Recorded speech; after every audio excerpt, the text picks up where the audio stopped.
Welcome back to another episode of Shabbat Shmooze. This week's Parsha is Parshat Beshelach. By far, one of the most dramatic, miraculous, and most exciting portions of our Torah. We know the story. Bnei Yisroel is finally let out of Mitzrayim. The Yam Suf splits, and we sing our first ever song of praise, of Shira to Hashem. What is the most monumental, most exciting moment of this Parsha? Clearly the splitting of the Yam Suf. In fact, the Torah describes the moment of panic, where Bnei Yisroel is standing at the cusp. We have our enemies, the Egyptian army behind us, and we have the dark, treacherous, and unknown waters of the Red Sea before us. We started to panic, and we were crying out to Hashem, and at that moment, something incredible happened.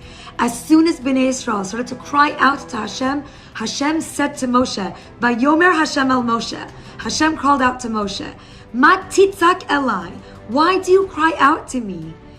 Daber el Bnei Yisrael, speak to Bnei Yisrael, vayisa'u, and tell them to move forward." This, for me, I cannot tell you how much this pasuk, this sentence, specifically that word vayisa'u, is guiding me personally in my life right now. Hashem was telling them, now is not the time to call out and to cry and to scream. Now is a time for action. Faith isn't just about believing.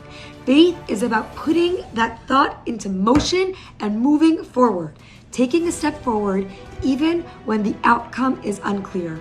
Chazal tell us the first person to understand this was a man named Nachshon ben Aminadav. Nachshon, all he knew was that Hashem said move forward, and although it didn't look like there's anywhere to go, he said, if that's what Hashem says, then that's what I'm going to do. Nachshon ben Aminadav was the first to jump into the water. And we know that the water didn't split right away. The water rose and rose and rose, and he still stayed steadfast in his emunah and bitachon in Hashem. When the water finally reached his nose, that is when the miracle of the Yam Suf took place. Nachshon got the memo. Having true emunah and bitachon in Hashem isn't just lip service. It's not just saying, okay, Hashem, I believe. Put it into motion. Nachshon jumped in, and because he jumped in, Hashem rewarded him with the miracle of splitting of the Yam Suf. I remember hearing a story about a woman named Rivka who struggled for many years with infertility, and her husband had done everything under the sun to merit to have children. They went to every doctor, they did every treatment, took every medication, did every segula, said every tefillah, and still to no avail. They were not yet blessed with children. One night, Rivka went to her Rav, and she was very brokenhearted, and she said, I'm done. I'm just done. I've done everything in my power to have children, and it just feels like it's not in the cards for me. And the Rav said to Rivka, have you done anything physically? She said, of course. Every doctor, every medication, poking, prodding, everything. And not to mention every segula, the tefillah, we've done it all. It's just not working. And the Rav said, go prepare for your miracle. You have to live your life as if the miracle is already on its way, so you have to make action according to it. Go buy a bassinet, go buy everything you need for that baby, and then let's see what happens. So Rivka and her husband went on a shopping spree. They bought a bassinet, they bought a stroller, they finished the nursery, put up the wallpaper, built the crib, and exactly 9 months later, they were blessed to be holding their very first of many beautiful and healthy baby boys. This, for me, speaks very clearly to me, because for those of you who know, I'm dealing with a little health situation. And when I got my news, I decided I'm going to prepare for my Yeshua. I'm going to be the Nachshon of my life, and although everything is unclear and I feel like I'm trapped between the enemies and the dark waters and I don't understand, I'm going to go buy a beautiful dress that I will wear to my Simchat Hodaya, my Seudat Hodaya.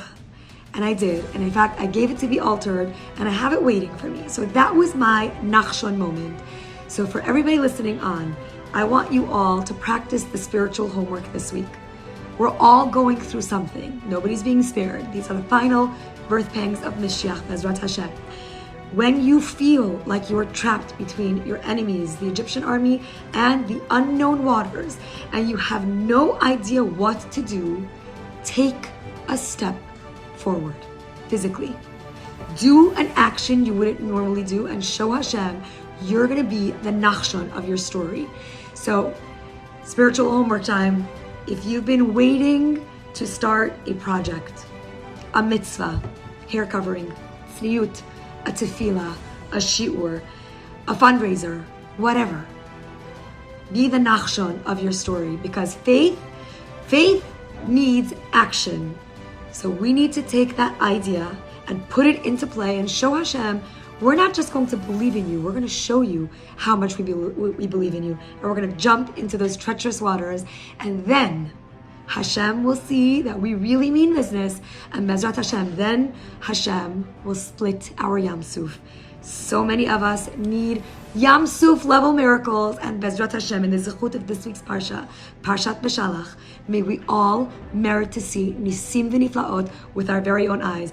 But we need to walk forward with faith. The miracles are waiting. We just need to take the first step. Shabbat Shalom.